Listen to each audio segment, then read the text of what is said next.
राम राम आणि नमस्कार मंडळी। मी गोपालक शेतकरी सागर भाकरे स्वागत करतो आपलं गोपालक शेतकरी या आपल्या हक्काच्या मराठमोळ्या YouTube चॅनल वरती।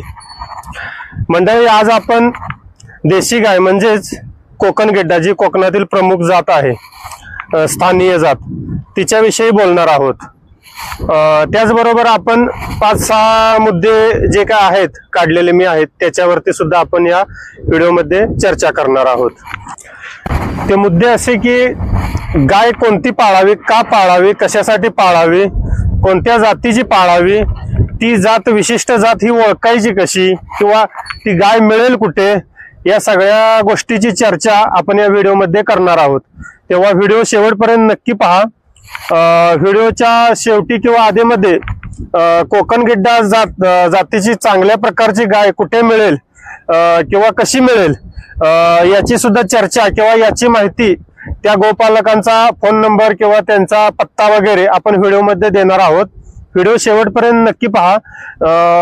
आशा आहे की काहीतरी थोडीफार का होईना माहिती या व्हिडिओमधून आपल्याला नक्की मिळेल आणि देशी गाई संदर्भातलं जे आपलं ज्ञान आहे त्यात भर पडेल। तर मंडळी, सोशल मीडियाच्या वापरामुळे किंवा सोशल मीडियामुळे जसं की बऱ्याच काही चांगल्या गोष्टी घडत असतात, वाईट गोष्टी घडत असतात। तसेच चांगली गोष्ट म्हटलं तर लोकांना, शेतकऱ्यांना म्हणा किंवा जे थोडीफार नोकरी करत शेती करत आहेत अशा लोकांना देशी गायीचं महत्त्व पटवून ते देशी गायींचं संगोपन करण्याकडे त्यांचा कल वाढत चाललेला आहे किंवा त्या क्षेत्रात त्यांची आवड निर्माण होत आहे। हा एक चांगला उपयोग सोशल मीडियाचा आहे किंवा त्याच्यामुळे आपल्या देशी गायीचा प्रचार प्रसार होतोय। त्याबद्दल सोशल मीडियाचे सुद्धा आभारच मानायला हवेत। तर मंडळी, ज्या काही आपण मुद्द्यांवरती या व्हिडिओमध्ये चर्चा करणार आहोत त्यापैकी पहिला मुद्दा म्हणजे देशी गाय का पाळावी। तर याचं उत्तर द्यायचं म्हटलं तर बऱ्याच गोष्टी अशा आहेत, त्या सांगित बसलो तर व्हिडिओ खूप मोठा होईल। त्यामुळे थोडक्यात मी या प्रश्नाचं उत्तर किंवा याच्यावर चर्चा आपण थोडक्यात करूया। तर देशी गाय का पाळावी, तर मंडळी, गाय पाळणं किंवा म्हैस पाळणं हा प्रत्येकाचा प्रमुख उद्देश हा असतो की त्याच्यापासून आपल्याला दूध मिळेल। तर दूध मिळेल हा पहिला मुद्दा झाला। पण याचा अर्थ असं नाही की त्या गायीचं शोषण करून आपण दूध काढावं। तिच्या वासराला जे काही असेल ते दूध पाजून त्यानंतर जे काही निम्म अर्ध दूध आपल्याला मिळेल त्याचाच वापर किंवा अहिंसक पद्धतीने जे दूध मिळेल त्याचाच वापर म्हणजे आपण करायला पाहिजे किंवा त्याच्यामुळे जे काही फायदे दुधाचे आहेत ते अहिंसक रीतीने जर आपण गायीचं दूध काढलं, अहिंसक रीतीने म्हणलं तर तिच्या वासराला भरपूर पाजून आणि एकदम तिचं शोषण होणार नाही या गोष्टीची काळजी घेऊन आपण जर तिचं दूध काढलं किंवा ते जर वापरलं तर त्याचा फायदा नक्की मंडळी आपल्याला चांगल्या प्रकारे होईल। तर दुसरी गोष्ट, देशी गाय का पाळावी याचं दुसरी गोष्ट म्हणजे आपलं जे मानसिक आरोग्य आहे, सध्या प्रत्येकाला डिप्रेशन किंवा जे हेडिकचा त्रास म्हणा किंवा चष्मा वगैरे प्रत्येकाला आहे, किंवा दुसरी गोष्ट हायपर टेन्शन वगैरे आहे। राधे कल्याण इकडे, कल्याण इकडे, कल्याण इकडे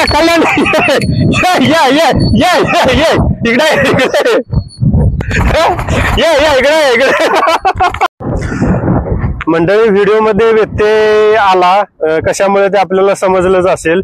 देशी गाय आपल्या मालकाप्रती किंवा आपल्या धन्याप्रती किती प्रोटेक्टिव्ह असते त्याचं उदाहरण आता आमच्या कॅमेरामनच्या पाठीमागे जशी गाय लागली होती बघितलं असेल। तर हे सुद्धा मंडळी देशी गायीचे फायदे आहेत।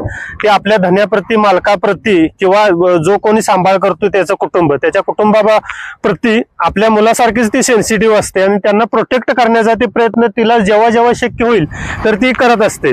तर मगाशी आपण देशी गाय का पाळावी याच्या 2 नंबरच्या मुद्द्यावर होतो, त्यावर आपण परत येऊया। तर मंडळी, मानसिक स्वास्थ्यासाठी गाय पाळावी। जसं की हल्लीच्या सध्याच्या परिस्थितीत मायग्रेनचा त्रास असून दे, हेडिकचा त्रास असून दे, डोळ्यांना चष्मा किंवा डिप्रेशन असू दे, हायपर टेन्शन असू दे किंवा इतर ज्या काही मानसिक व्याधी असतील त्या फक्त आणि फक्त गायीच्या सानिध्यामुळे कव्हर नाही तर क्युअर होण्यास मदत होते. त्यामुळे मंडळी गाय पाळावी. तिसरा मुद्दा मी असा सांगेल की आपल्याला गायीमार्फत व्यवसायाची संधी सुद्धा आपल्याला गाय निर्माण करून देते. आपण आपल्या दैनंदिन जीवनात सकाळी उठल्यापासून ते संध्याकाळी झोपेपर्यंत बऱ्याचशा अशा सौंदर्य प्रसाधने किंवा प्रोडक्ट आहेत जे केमिकल युक्त प्रोडक्ट, त्यांचा वापर करून आपण आपल्या शरीराची, आपल्या चामड्याची किंवा आपल्या आयुष्याची जी हानी करत आहोत तर ती हानी भरून काढण्यासाठी गाय आपल्याला नक्की मदत करते. फक्त तिचा योग्य अभ्यास आणि त्यावर योग्य निर्णय किंवा योग्य प्रकारे काम झालं तर गाय मंडळी बरीचशी आपली जी बाहेर जो पैसा खर्च होतोय बाकीच्या प्रोडक्ट वरती किंवा इतर गोष्टींवरती, औषधांवरती, इव्हन औषधं सुद्धा आपण गायीच्या गोमूत्रापासून वगैरे बनवू शकतो. त्यानंतर चौथा मुद्दा मला असा वाटतो की गाय का पाळावी याच्यासाठी सर्वात महत्वाचा मुद्दा मंडळी सेंद्रिय शेती की नैसर्गिक शेती किंवा गो आधारित शेती जी आहे तर ती आहे. आणि गो आधारित शेती म्हणलं तर गायीशिवाय ती शक्य होणार नाही. सध्याच्या परिस्थितीत आपण जो रासायनिक खतांचा भडीमार आपल्या जमिनीवर करत आहोत, कारण जमीन म्हणजे तिला सुद्धा आईचंच स्थान दिलेलं आहे, धरणी माता किंवा भूमाता. तर तिच्यामध्ये आपण ज्या रासायनिक खतांचा अतिवापर करून तिला नापीक किंवा काय म्हणतो आपण त्याला, नापीक बनवण्यासाठी रासायनिक खतं किंवा ही प्रमुख कारणीभूत आहेत. आणि त्या मातेचं संरक्षण करण्यासाठी या मातेची आपल्याला मदत घेतल्याशिवाय त्या धरणी मातेचं संरक्षण किंवा ती सुपीक होणार नाही.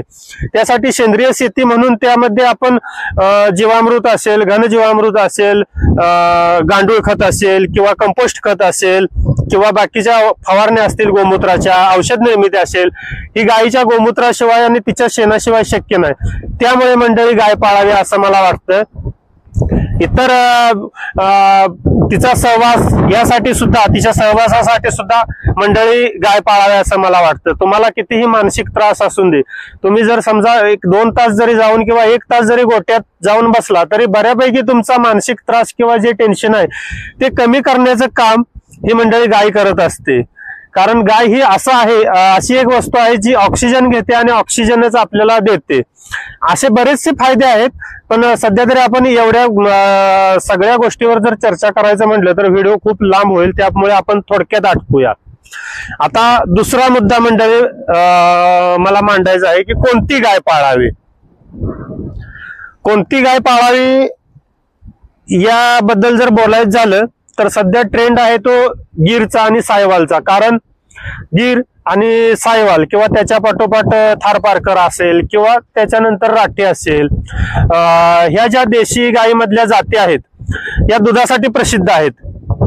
त्यामुळे प्रत्येक जण गाय म्हणलं की बाबा गीर घ्यावी किंवा सायवाल घ्यावी यांनाच प्रेफर किंवा प्राधान्य याच गायींना देतं.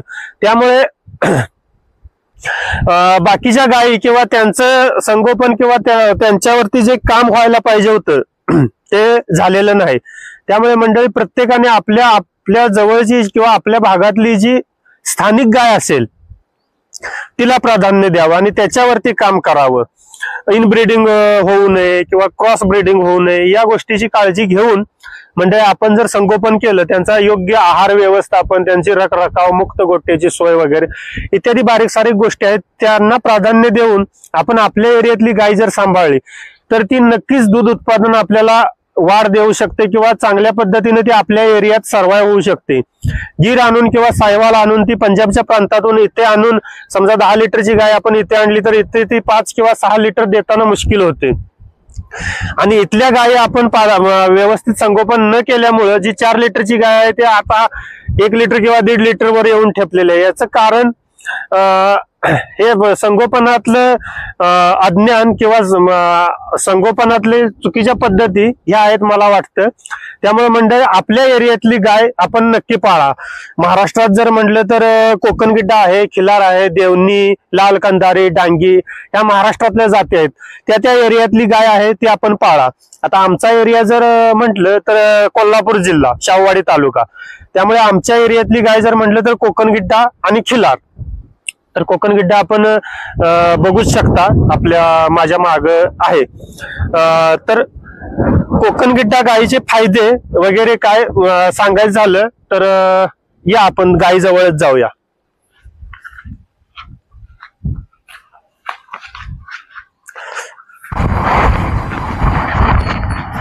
कल्याणी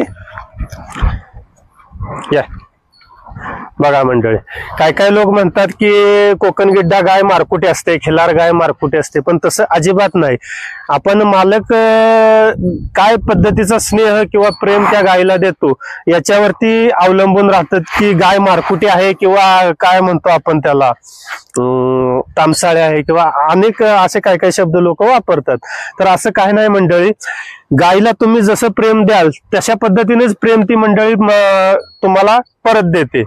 तर कोकण गिड्डाच गाय का पाळावी हा आपला मुद्दा होता, तर त्यावरती आपण येऊया. तर मंडळी, एक तर ही गाय आकाराने लहान असते, त्यामुळे हिला जी वैरण लागते किंवा जी लागवड वगैरे लागते ती गिरच्या तुलनेत किंवा सायवालच्या तुलनेत कमी असते. थांब थांब थांब. परत मंडळी, तिला वाटत आहे की ही जी कोण लोक आलेले आहेत ह्याच्यापासून आपल्या धन्याला धोका वगैरे आहे का काय, म्हणून ती मारायला जात आहे. थांब. तर मंडळी, गिरच्या तुलनेत आपण जरा बाजूला जाऊया. गिरच्या तुलनेत किंवा सायवालच्या तुलनेत हिला जी वैरण लागते किंवा तिची ठेवण्याची रखरखाव जो आहे तो गिर एवढा VIP किंवा असा लागत नाही, एक्सपेन्सिव्ह. अगदी साध्या पद्धतीत ती राहते. बघू शकता मंडळी कशी आहे ती. आणि दुसरी गोष्ट की हिचं दूध कमी असतं गिरच्या किंवा सायवालच्या तुलनेत, पण जे कमी दूध आहे ते अत्यंत पौष्टिक, गुणवान आणि आपल्या शरीराला पोषक असं आहे, कारण की आपल्या एरियातली गाय आहे. त्यामुळे आपल्या जे शरीराचे ठेवण आहे त्या पद्धतीने आपल्या शरीराला उपयुक्त असं दूध की आपल्या एरियातलीच गाय मंडळी देऊ शकते. तर ती कोकण गिड्डा आहे असं मला वाटतं किंवा किलार आहे. त्यानंतर हिचा आकार जो लहान असल्यामुळे अगदी कमी जागेत हिचे आपण व्यवस्थापन किंवा हिची ठेवण आपण कमी जागेत करू शकतो. हिला बांधण्यासाठी किंवा याच्यासाठी जास्त जागेची गरज नाही मंडळी असं मला वाटतं. त्यानंतर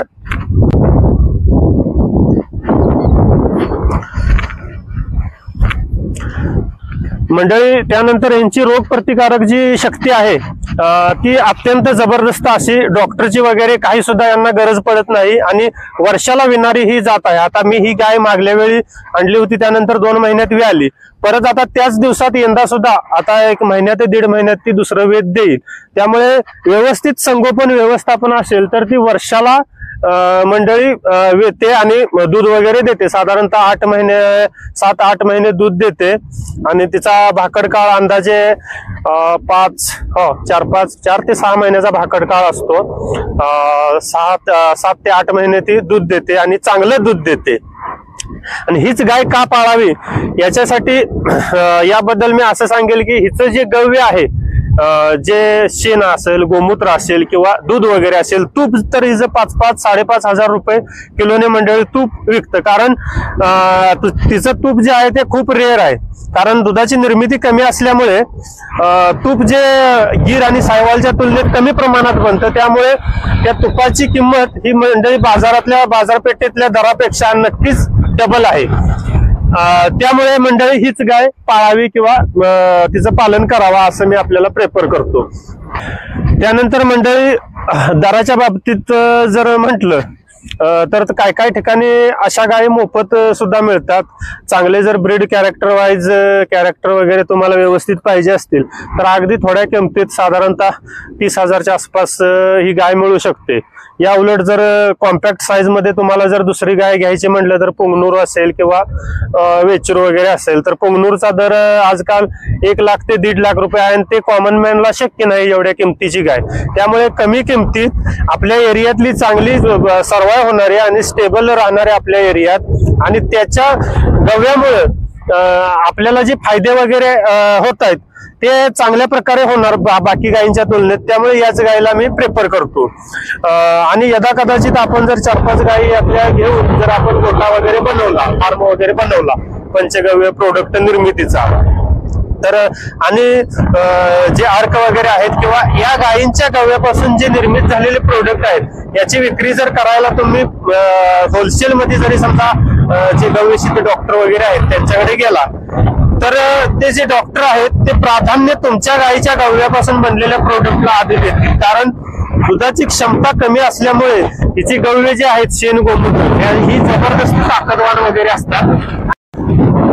तर पंचगव्य निर्मितीसाठी ही गाय एक नंबर आहे, त्यामुळे हीच गाय पाळावी। आणि आपल्या एरियात कोल्हापूर क्षेत्र असेल किंवा पुण्यातही काही लोक आवर्जून वगैरे पाळत आहेत किंवा आपल्या सह्याद्रीच्या या कड्यांच्या आजूबाजूला, त्यामुळे काही काही जे लोक आहेत तरुण सुद्धा या गायींचा गोठा वगैरे बनवून पंचगव्य निर्मिती करून किंवा त्याचे कोर्स वगैरे घेऊन शास्त्रशुद्ध पद्धतीने अगदी प्रमाणपत्रासहित याचे पंचगव्य उत्पाद बनवून आपला व्यवसाय वगैरे करत आहेत। त्यामुळे पंचगव्य उत्पादनांच्या निर्मितीसाठी किंवा त्या व्यवसायासाठी ही गाय म्हणजे परफेक्ट आहे असं मला वाटतं। त्यामुळे या गायीचंच पालन आपण करावं असं मी आपल्याला सांगतो। याच्यानंतर पुढचा मुद्दा की ही गाय ओळखायची कशी किंवा ह्या गायीचं उगमस्थान किंवा कुठल्या जिल्ह्यात ही आढळते किंवा काय काय कुठली अशी लक्षणं आहेत त्यामुळे बाबा शुद्ध कोकण गिड्डा ही गाय किंवा कोकण कपिला गाय ओळखायची, तर त्यावरती आपण बोलूया या गायीच्या जवळ। सर्वात आधी लक्षणांबद्दल किंवा वैशिष्ट्यांबद्दल बोलायचं झालं तर मंडळी आपण प्रत्येक गायीची अशी ठराविक वैशिष्ट्य आहेत त्यावरून आपण तिला ओळखतो। आता उदाहरणार्थ जर उदाहरणच द्यायचं झालं तर गिर गाय ओळखायची म्हणलं आपण, जर समजा म्हटलं गिर गाय ओळख 10-12 गाय आहेत त्यातली गिर गाय ओळखा, तर आपण सर्वात प्रथम काय बघतो तिचं कान बघतो। कानावरून गिर गायीची ओळख ठरते, म्हणजे मुख्य हायलाइट तिचं कान आहेत। तसं कांक्रेज जर ओळखायचं झालं तर तिच्या शिंगावरून आपण पटकन ओळखू शकतो की कांक्रेज आहे। खिलार ओळखायचं झालं तर खिलारच्या सुद्धा शिंगा अशी विशिष्ट प्रकारची तलवारीसारखी असतात किंवा काटक शरीर याच्यावरून खिलार ठरते। तर कोकण गिड्डा गाय ओळखायची कशी याचं सगळ्यात पहिलं वैशिष्ट्य जे असेल तर हिची साईज कॉम्पॅक्ट साईज। आता बघू शकता कल्याणी इकडे,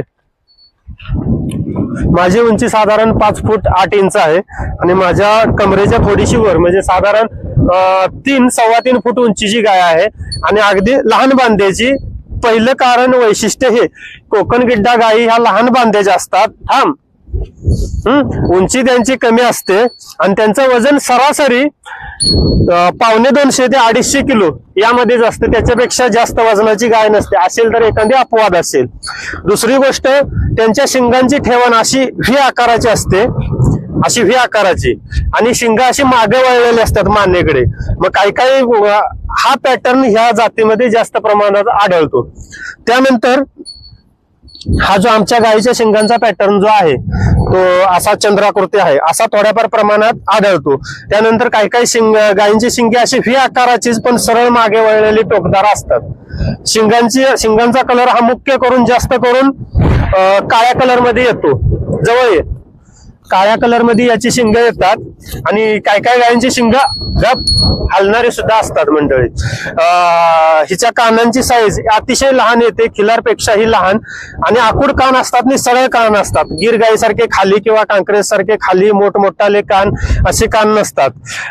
कोकण कपिला हिचं नामकरण जे दापोली कृषी विद्यापीठाने किंवा कोकण कृषी विद्यापीठाने जे हिचं कोकण कपिला नामकरण केलेलं आहे, तर त्याचं मुख्य कारण मला वाटतं हेच असावं, कारण हिची शिंग काळी, हिचे डोळे वगैरे काळे, कल्याणी वर बघ हे नागपुडी वगैरे काळी बघू शकता। ओ शांत शांत शांत, कानाच्या कडा वगैरे काळ्या आहेत, पायांचे खूर, शेपूट गोंडा दाखव, शेपूट गोंडा वगैरे काळा आहे मुख्य म्हणजे। आणि तिची कास जी आहे या इकडे, काशीचे सड, कास लहान आकारचे असते, गोलाकार कास, आणि काशीचे जे सड आहेत ते काळ्या प्रकारचे येतात। पायांच्या कडा सुद्धा वगैरे काळ्या येतात आणि त्यात शेपूट गोंडा वगैरे काळा वगैरे येतो। यावरून आपण कोकण गिड्डा आहे असे ठरवू शकतो। हिची मानेखालची जी पोळी आहे ती खिलारपेक्षा थोडीशी ज्यादा, किंवा खिलार एवढीच, खिलारला एकदम कमी येते, खिलारपेक्षा थोडीशी ज्यादा मानेखालची पोळी वगैरे येते। आणि रंगसंगती बद्दल जर बोलायचं झालं तर काळ्या रंगात, तांबड्या रंगात, काळा तांबडा, काळा पांढरा, पांढरा तांबडा पांढरा असा विशिष्ट मिश्र रंगात सुद्धा येते. जास्त करून ही गाय काळ्या रंगात आढळते, म्हणून कोकण कृषी विद्यापीठाने हिचं कोकण कपिला नामकरण केलेलं आहे असं मला वाटतं. आपलं काय मत आहे ते कमेंट मध्ये मंडळी नक्की सांगा. मंडळी, ह्यांचं जे स्थान आहे कोणत्या कोणत्या जिल्ह्यात आढळतं तर प्रामुख्यानं सिंधुदुर्ग, रत्नागिरी, ठाणे, पालघर, रायगड तसेच गोवा राज्यात सुद्धा या गाया आढळतात. पण तिकडे पांढरा रंग जास्त असल्यामुळे त्यांनी त्यांचं नामकरण किंवा रजिस्ट्रेशन श्वेत कपिला म्हणून केलेलं आहे मंडळी. ह्या गायी मंडळी पावसात वगैरे, कारण कोकण एरिया म्हटलं तर जास्त पाऊस वगैरे असतो, त्यामुळे पावसात सुद्धा तग वगैरे ह्या चांगल्या पद्धतीने धरू शकतात. अगदी यांची त्वचा वगैरे आहे एकदम तेलकट वगैरे, जशी डांगी गायीची असते तशी यांची त्वचा तेलकट वगैरे असते, त्यामुळे पाणी वगैरे ह्यांच्या अंगावर वगैरे थांबत नाही.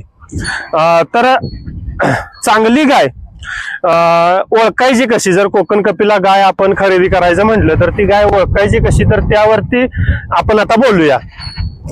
तर चांगली गाय ओळखायची कशी, तर सुरुवात सगळ्यात आधी कल्याणी वर बघ, वर बघ, वर बघ, वर बघ, वर बघ. हिचं वशिंड आपण बघू शकता. कोकण गिड्डाला मुळात वशिंड येत नाही, अगदी जे काही येतं ते थोड्या प्रमाणात येतं, पण वशिंड तिला असावं. तिची कातडी ही चमकदार आणि पातळ स्वरूपाची असावी. कल्याण इकडे थांब थांब थांब थांब बाळ बाळ थांब. तिची कातडी ही पातळ स्वरूपाची असावी. गाय मानेकडे लहान आणि पाठीमागचा भाग हा मोठा असावा, म्हणजे ते दुधाळ वंशावळीतले आहे असं आपण ठरवू शकतो. त्यानंतर मानेखालची पोळी तिला बऱ्यापैकी असावी, ते सुद्धा एक दुधाचं लक्षणच आहे असं मला वाटतं. आणि त्यातल्या त्यात जर गाय काळ्या रंगाची असेल तर उत्तम, कारण काळा रंग हा त्रिदोषनाशक आहे. वात, पित्त, कफ या तिन्ही व्याधीचा ते प्रतिबंध करतं, त्यामुळे काळ्या रंगाची जर गाय असेल तर उत्तम. काळी नाही मिळाली तर त्यानंतर आपण ही जी बघू शकता एकदम तांबडी पण नाही आणि काळी पण नाही, अशी तपकिरी काळसर रंगाची गाय मिळाली तर उत्तम. तर याच्यावरून परत तिच्या कासेचा आकार वगैरे, सडांची लांबी वगैरे बघू शकता.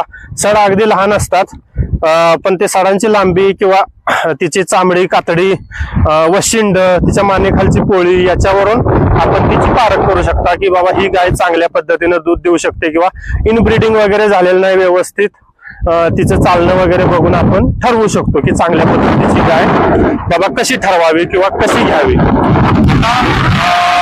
त्यानंतरचा पुढचा मुद्दा की गाय बरोबर आहे, तुम्ही सांगताय एवढं सगळं ठीक आहे, पण गाय आता आम्हाला खरेदी करायची आहे, ती घ्यायची कुठून. तर याच्याबद्दल सांगायचं झालं तर कोकणात असे काही फार्म वगैरे किंवा गोटे वगैरे आहेत. मी ही जी गाय ज्या गोट्यावरून आणली होती त्यांचा नंबर सुद्धा मी तुम्हाला खाली डिस्क्रिप्शन बॉक्स मध्ये देत आहे किंवा स्क्रीनवरती मी सुद्धा तुम्हाला दाखवलं आहे. सुहास पंडित सोनगाव म्हणून राजापूरच्या पुढे, तालुका राजापूर सोनगाव, सुहास पंडित आहे, त्यांच्या गोट्यावर मी ही गाय आणली होती. आपण स्क्रीनवर त्यांचा नंबर सुद्धा बघू शकता. याच्यावरती कॉन्टॅक्ट करून तुम्ही यांच्याकडून गाय खरेदी करू शकता. अगदी चांगल्या पद्धतीच्या तुम्हाला पाहिजे तशा गायी मिळतील, पण अर्थातच त्यांचा काय असेल तो मोबदला त्यांना द्यावा लागेल. त्यांच्या गोट्यावरची समजा गाय नाही पसंत आली किंवा अजून काही तुमच्या रिक्वायरमेंट असतील तर त्यांच्या आजूबाजूचे त्यांचे सहकारी वगैरे आहेत मित्र, त्यांच्या गोट्यावरच्या सुद्धा ते गायी दाखवतील किंवा प्रेफर करतील. तुम्हाला त्यांचा कॉन्टॅक्ट नंबर वगैरे ते देतील. आपण त्यांच्याशी संपर्क साधून जाऊन त्यांच्या गोट्याला भेट देऊन आपण गाय खरेदी करू शकता. या उलट गाय पाळायची इच्छा आहे, पण सध्या तर विकत गाय आणणं किंवा काय म्हणतो आपण त्याला, त्याची आर्थिक परिस्थिती एखाद्याची गोपालकाची नसेल, पण इच्छा प्रकार आहे त्यांची की मला दादा गाय पाळायची आहे आणि मला एखादं बारकसं वासरू किंवा कालवड वगैरे द्या. तर अशा लोकांच्यासाठी मी हा दुसरा नंबर स्क्रीनवर देत आहे. चंदू घाटे म्हणून खारेपाटण मध्ये एक गोसेवक आहेत, दत्तभक्त आहेत. ते अगदी कत्तलखान्यात जाणाऱ्या गायी वगैरे अडवून पोलिसांच्या मार्फत ते त्यांचा सांभाळ वगैरे करत असतात. तर त्यांना सुद्धा त्यांच्या परिस्थितीनुसार किंवा वयानुसार त्या गायी सांभाळणे शक्य होत नाही. तर त्यांचा नंबर मी हा स्क्रीनवर देत आहे. याच्यावरती आपण त्यांच्याशी कॉन्टॅक्ट करू शकता. त्या अगदी निशुल्क गायी देणार आहेत त्या सगळ्याच्या सगळ्या. त्यामुळे आपण जेवढे लवकर जाल तेवढं फायद्याचं आहे. त्वरित त्यांच्याशी संपर्क करून ज्यांची परिस्थिती नाही विकत गाय घेण्याची, तर ती ह्या मोफत गायी ज्या मिळतात त्या घेऊन त्यांचं संगोपन किंवा गोपालन वगैरे करू शकतात आणि आपलं परिवाराचं आयुष्य किंवा आपल्या शेतीचं आयुष्य आरोग्य हे सदृढ करू शकतात. आता शेवटचं सांगायचं झालं तर ह्या गायीची दूध निर्मिती किंवा उत्पादन क्षमता वगैरे काय असते किंवा दूध वाढीसाठी काय काय काळजी घ्यायला पाहिजे त्यावर आपण थोडक्यात बोलूया. तर गाय ही आमची जी आहे ती सुरुवातीला पहिल्या वेताला तिने सव्वा दोन सकाळी, संध्याकाळी 2 लिटर म्हणजे साधारणतः 4, सव्वा 4, 4.5 लिटर असं तिनं पहिल्या वेताला दूध दिलं होतं. आता दुसऱ्या वेताला वाढेल वगैरे अशी म्हणजे अशी आहे. नाही वाढली तर तेवढं दूध ठीक आहे. वासराला पाजून संध्याकाळी 1 लिटर, सकाळी 1 लिटर तेवढ्यावरती आमच्या कुटुंबाचं गरज भागू शकते आणि तेवढी गरज ती भागवते.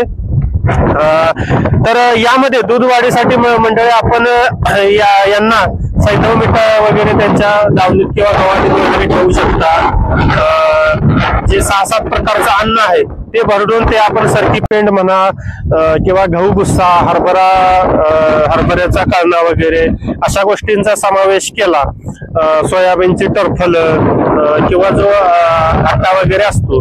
मी तर 6-7 प्रकारचं धान्य भरडून एक मला जसा पाहिजे तसा मी आटा तयार करतो. तो आटा सरकी एक साधारणतः 1 पाऊण किलो किंवा पाऊण किलोच्या आसपास एका वेळेला असं मी तिला देत असतो. मिनरल मिक्सचर आणि सैंधव मीठ अधूनमधून गुळाचा खडा वगैरे देत असतो. त्यामुळे कॅल्शियमची पूर्तता तसं काही देण्याची त्यांना गरज नाही, पण एक्स्ट्रा काळजी म्हणून मी त्यांना देत असतो. मुक्त गोट्याची सोय, पाण्याची, सावलीची सोय त्यांना केलेली आहे.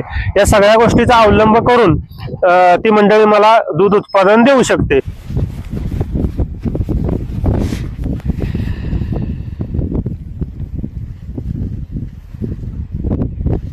मंडळी, कसा वाटला आजचा व्हिडिओ कमेंटमध्ये नक्की सांगा. व्हिडिओ जर आवडला तर व्हिडिओला लाईक, शेअर आणि आमच्या गोपालक शेतकरी मराठमोळ्या यूट्यूब चॅनलला सबस्क्राईब करून आमचा हुरूप वाढवा. आमची फॅमिली जवळजवळ लवकरच आपल्या कृपादृष्टीने, आपल्या आशीर्वादाने किंवा आपल्या साथीने लवकरच 1000 लोकांचा टप्पा पूर्ण करेल. आणि त्यामध्ये आपण साथ द्या किंवा आमच्या यूट्यूब फॅमिलीमध्ये आम्हाला सबस्क्राईब करून सामील व्हा. आपल्या मदतीची किंवा आपल्या साथीची आम्हाला नितांत गरज आहे. असेच नवनवीन देशी गाई संदर्भातले बारकावे, तिच्या पालनातले किंवा त्याची माहिती संदर्भातले व्हिडिओ आपल्या चॅनलवरती नेहमी आठवड्यातून 15 दिवसातून अपलोड होत राहतात. त्यामुळे आमच्या चॅनलला सबस्क्राईब करून आमच्यासोबत राहा. धन्यवाद.